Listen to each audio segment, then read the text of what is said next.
Welcome to Empowerment Radio.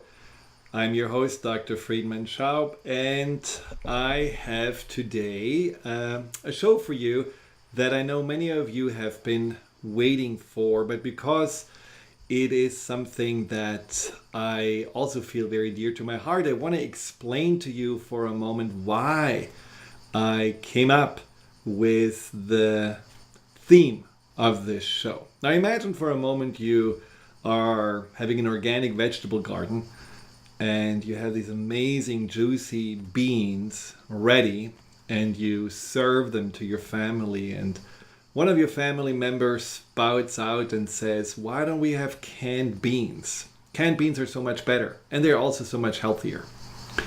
Or let's say you would be someone who has been maybe traveling out of space or have seen some really nice footage of the globe we all have, blue and beautiful from there, and then some friend tries to convince you that this is all BS and the truth is the earth is flat, and comes up with all these amazing stories on why this footage out of space is just fake and not real.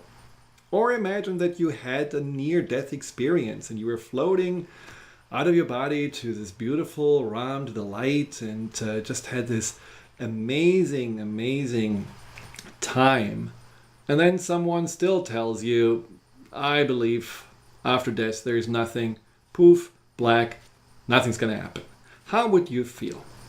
Well, probably a little bit frustrated, or maybe you would feel like, yeah, I want to convince these people. I want to tell them the truth and what's really important. And this is how I felt when I read an article. An article which was something titled like the bravest girls are the ones with anxiety. Now, I admit that anxiety and dealing with anxiety is something that takes a lot of courage.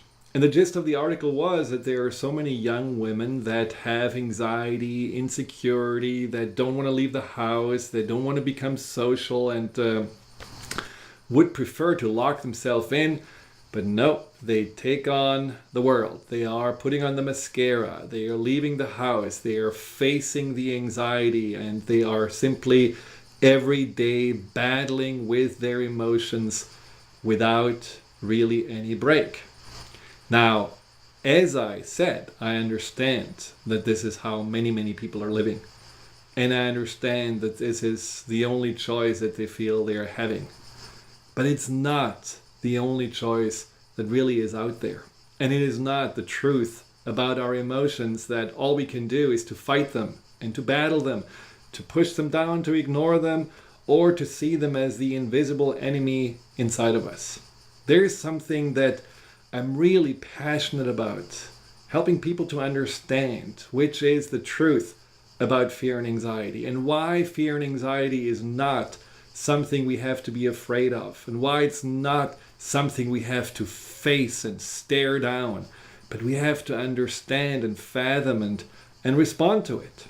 So today, I'm here to answer your questions. Your questions that you may have about fear and anxiety, the problems that you may have been with dealing with it, that you have been maybe also just on a daily basis, felt overwhelmed, powerless, and wondering why. Why do I have anxiety? Is anxiety something that I can really heal? Is anxiety something that is a disorder, a flaw, or against me, or any of those things?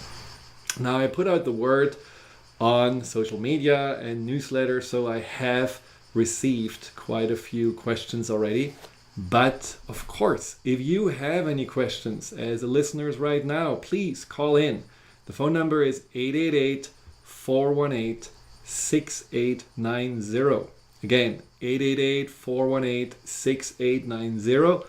You can also use the instant messenger on the Transformation Talk Radio Listen Live website, or you can email it, info@thefearandanxietysolution.com. Something else I want to mention quickly because I always forget.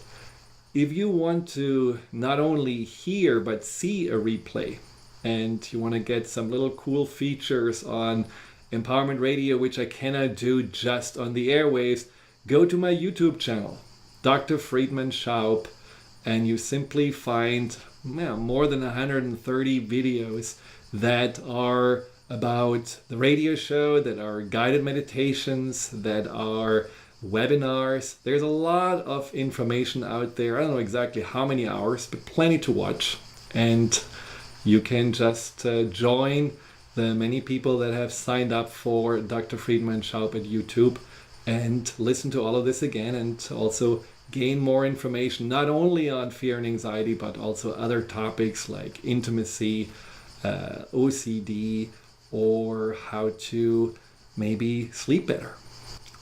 So before we start with your questions, I want to just set the tone on how I perceive fear and anxiety and how I have learned to understand and embrace fear and anxiety. And I have been an anxiety sufferer for a long time. I think, if you have been a listener to the show, you know that from my earliest childhood, I was dealing with anxiety. I was feeling the anxiety of my parents. I was feeling stressed by the demands of the world around me. I was feeling not smart enough, not good enough.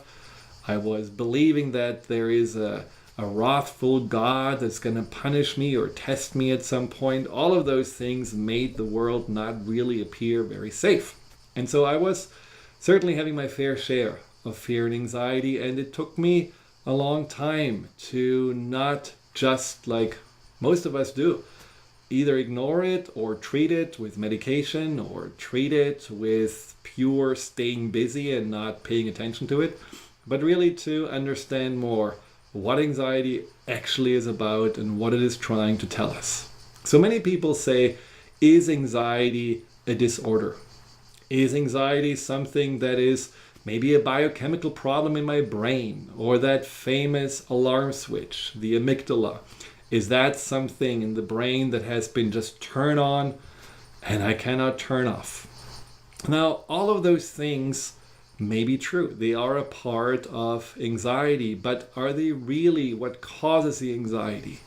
Or are they simply also byproducts of the anxiety? The famous chicken and the egg question comes up.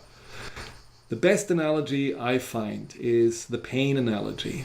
So if you think about pain, let's say you have chronic pain, and as you're having pain, of course, your nervous system responds, and of course, your brain chemistry is changing. And if we only would focus on that, we would say, yes, the pain comes from the brain, or the pain comes from those chemicals. But of course, we know that is not really what causes the pain. The pain comes from usually an injury, an inflammation, or some kind of an imbalance inside of our body. And so that is then what causes the pain to ultimately alert us that something is not right, something we have to pay attention to.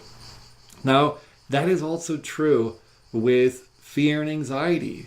Fear and anxiety are emotions that, of course, as they are ongoing and as they are transferred into the physical body, make also changes there. Yes, they do change the brain chemistry, and yes, there are in the nervous system changes happening on all different levels.